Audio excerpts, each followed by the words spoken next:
presse d'Europe 1, Olivier Delagarde. Le mot du jour pour les journaux ce matin, submersion. Eh oui, mon cher Dimitri, Bayrou, submergé par la polémique, s'amuse même l'opinion en titre « Quelle affaire, mes aïeux ?» Depuis que le Premier ministre a parlé de sentiment de submersion migratoire, la gauche est frappée de catalepsie et pour s'en convaincre, il faut lire l'édito de l'Humanité ce matin.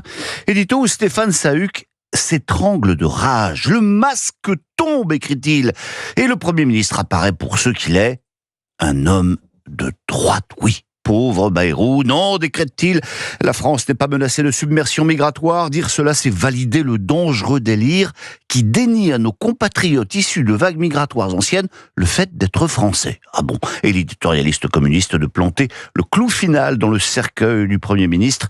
Le chef du gouvernement n'a pas dérapé, il a une vision réactionnaire. Bon, tout cela apparemment n'impressionne pas beaucoup Guillaume Tabar du Figaro.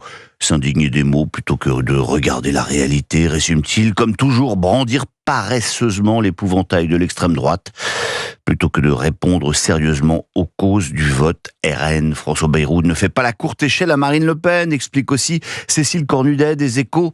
Il est en fait dans une sorte de parler vrai et dans une préoccupation très ancienne de ne jamais nier le ressenti des Français.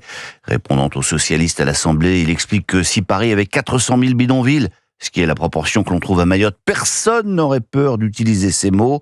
Une polémique qui finalement n'aurait que peu d'intérêt, sauf que elle intervient en pleine négociation avec le PS pour que celui-ci ne censure pas le gouvernement sur le budget. Et sous le titre Harakiri, Mathieu Debriec et Antoine Oberdorf expliquent ainsi dans l'opinion qu'avec sa petite phrase, Bayrou a surtout réussi à faire grimper la jauge de la censure à son point le plus haut au PS. Bref, que ce gouvernement pourrait être submergé par la censure. Et tout ça pourquoi, se demande-t-il? Pour une audience confidentielle à la télé. Lundi soir, il y avait plus de téléspectateurs devant fans des années 70 sur Énergie 12 que devant l'interview du Premier ministre. Autre personnalité clouée au pilori pour accointance avec l'extrême droite. Eh oui, Eugénie Bastier nous en parlait à l'instant. Il s'appelle donc Philippe Carly. Il était président du groupe EBRA, c'est-à-dire les quotidiens régionaux de tout l'Est de la France. Et il nous indique ces journaux nous indiquent dans un communiqué, j'y arriverai, que Philippe Carly a donc démissionné. Son crime, avoir liké plusieurs publications d'extrême droite. L'ancien président, dénoncé par Mediapart, avait pourtant présenté ses excuses, mais apparemment, ça n'a pas suffi au Fouquier-Tinville de l'Est de la France, viré.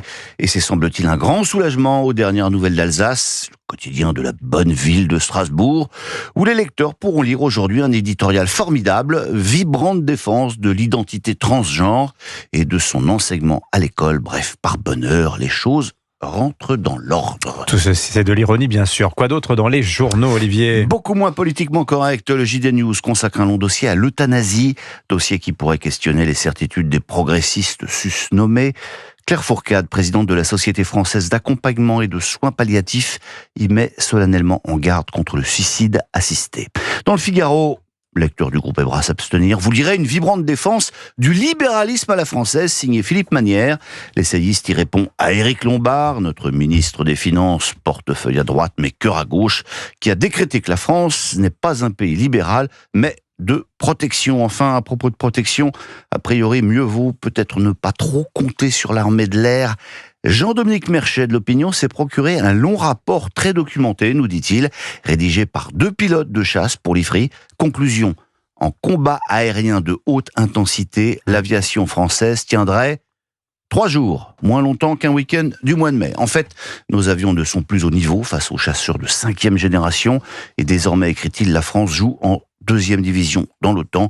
Bref, le mot fera sans doute peur à certains, mais en cas de conflit, l'armée de l'air française serait rapidement submergée. Évidemment submergée. Alors ce qui est intéressant dans ce rapport, c'est qu'il cite les F-35 américains. On imagine des combats entre des avions de chasse français et américains. On va peut-être pas se battre tout de suite contre les Américains. Et au moment où les Français ont promis leur assistance militaire aux Danois, s'il s'agissait d'aller faire des choses pour défendre le Groenland. Tout ça est intéressant. Voilà bien.